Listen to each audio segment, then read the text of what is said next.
Interim prime minister sitting government का आना मेरे ख्याल में एक नई कोई प्रेसिडेंट ये कायम करने जा रहे हैं, जो कि एक अच्छा प्रेसिडेंट नहीं है।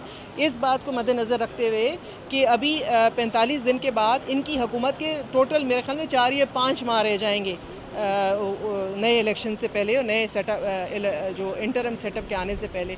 तो उसके लिए इतनी एक्सरसाइज करना, इतना लंबा प्रोसेस करना मेरे ख्याल में बेहतर नहीं है। बेहतर यही होगा कि जो भी इनको प्राइम मिनिस्टर बना रहे हैं खाकान अब्बासी साहब को, अगर वही कंटिन्यू करें तो वो एक बेहतर इक़दाम होगा। पाकिस्तान में एक जमहूरी अमल शुरू हुआ है और ये बड़ी खुशाइन बात है कि पाकिस्तान में इस वक्त जो एक छोटा सा वक्त गैप आया था उसको 4 दिन में मुकम्मल किया गया और शायद खाकान अब्बासी को prime minister of Pakistan majority vote से उनको इलेक्ट किया गया। 221 वोट उनको मिले हैं और इंशाल्लाह वो बाख्तियार प्राइम मिनिस्टर हैं। देखें जी, बात ये है कि पार्टी ने अभी जो फैसला किया है कि टेम्प्रेरी तौर पे खाकान अब्बासी मिल जाए और आइंदा आने वाले वक्तों में इलेक्शन करा के शहबाज शरीफ साहब आएंगे, तो ये जमहूरी अमल है और इसमें यही तो खूबसूरती है जमहूरियत की कि हम इस सिस्टम को चला रहे हैं। ये जमहूरियत का हुस्न है कि अपोजिशन और गवर्नमेंट में मुकाबला होता है।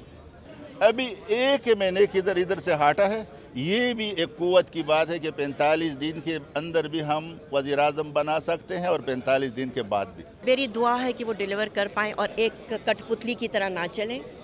मुझे वो 40 दिन के लिए या 50 दिन के लिए नज़र नहीं आ रहे, मुझे वो नज़र आ रहे हैं एंड तक। जो उनके अच्छे काम होंगे उसमें हम पूरा सपोर्ट करेंगे, लेकिन अगर वो गलत जाएंगे, हमारा काम है अपोजिशन और हम वो करेंगे। हम हर बात को हाईलाइट करेंगे, हम एक माइक्रोस्कोप के अंदर वो हमारे हैं, हम देखेंगे उनकी हर बात को हम अप्रिशिएट करेंगे, शाबाश करेंगे, लेकिन अगर वो गलत जाएंगे तो फिर हम बोलेंगे।